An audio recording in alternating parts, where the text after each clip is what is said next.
today, internet people! Hello. Deck profile time. Yes, I'm here again. This time with some edgy shadows. So, for the starter, we obviously run full battle. Because he's the only Shadow Paladin starter. When rode upon, draw a card. Also, I should explain, I've only just started playing Shadows, and that was for one reason only, and we'll get to that reason later. Because you go for... Right, so then we run 4 Death Feather Eagle, because crits. Then we run Dark Side Trumpeter. We are running 7 crits, because as much as crits are nice, they're not really needed in Shadows right now. And then we run 4 Maclair for our draw PG. And look at that, that's the nice reprint that we got in Violet's Deleter from the sneak peek. That's very nice. I do have a Blaster Dark full art as well, but I don't really like the artwork, so it's in my folder. Then we run 1 Howl Owl. This is just a target for your grade 1 searches with a main. But you know, if you trigger it, then you know, nice.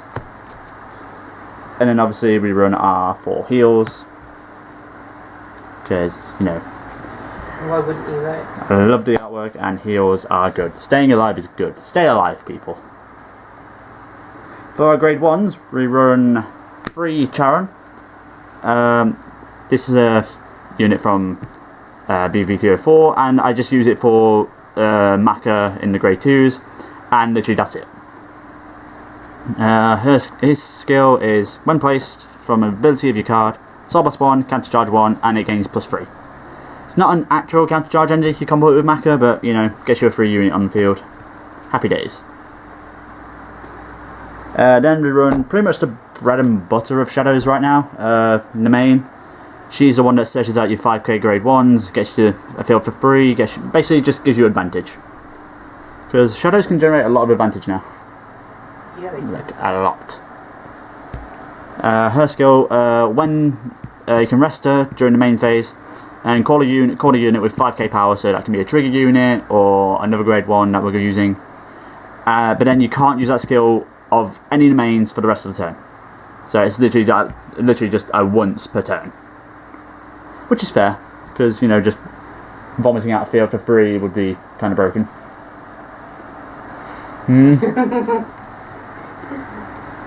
Isn't that right, Jess? Next, we run this lovely card, Blackwing Swordbreaker. This is your main advantage engine, or draw engine. Because she is lovely, and her skill is, when placed, you can't pass 1, you draw a card, and if this unit is placed from hand, it gains +5. And if you notice, she is 5k power, so it's a great target for the main. What's that? Get a unit on the field and a card in hand for a counterblast? That's fine. So fair. And then for the last grade 2s, I literally had nothing else to run, so we're running 2 Garurubal. I mean, it's a nice card. It's pretty much a Knight of Rose Morgana from the first set. Except it's free and it only gains +2 for each grade. But, you know, it's still a good beat stick, but I just use it as like retire fodder for my grade 3s. Still pretty good though. Next we run 3 Dark Blaster Blade. Or Blaster Dark, should we say. I'm only running 3 because I still like the card, I still value his retire skill, and his twin drive skill is still pretty good if you manage to get it off. But I just thought like 2 is not really worth running, and 4 is just too many. So we're running 3. Skill, when placed, counterpass 1, your opponent chooses one of his or her rear guards and retires it. And then his Vanguard skill, once per turn, if your opponent has no rear guards, discard a card from your hand and he gains an extra drive check. Because twin driving on grade 2 is fun. Then we are running 3 Maka. This is literally just to combo with Charon, I don't know. Again, only running 3 of it because I just felt it clustered up the deck, and plus we needed space for my other units. But she's still a good card. I probably will take her out if we get anything else. Like, she probably will be the first card to go along with Charon if we get stuff in the next set with Shadows, because Mordred Phantom's coming. Her skill, once per turn, Vanguard Rearguard, main phase, counterpass 1, call a grade 1 or less card from your hand, Charon, and draw a card, and this unit gains +5. So it's literally just like hand filtering, getting a unit from your hand to the field. It's, you know, it's a nice card, but probably will be going in the foreseeable future. Next, we're running a new card, 2 of Dark Von Trumpeter. She also gets out your 5k grade 1s, or any 5k unit.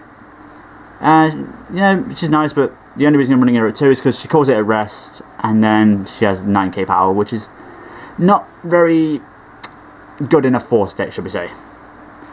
But she's still quite a good card. Her skill, also, when placed, counter +1, search your deck for up to 1 card with 5k power, call it to rearguard as rest, and shuffle your deck.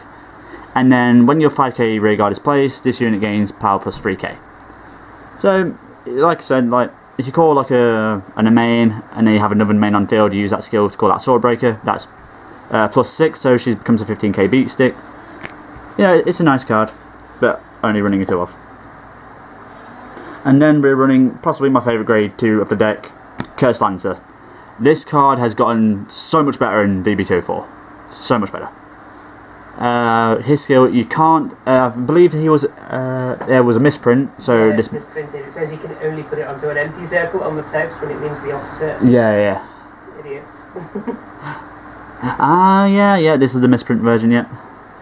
But yeah, his skill is he can only be called to a rearguard circle with a unit on it. So he can't be called to the Guardian Circle, which kind of sucks. Because, you know, if you manage to draft check 2 of these in your draft checks, you can't guard with these. Yeah. It's essentially draft checking 2 grade 3s, which sucks.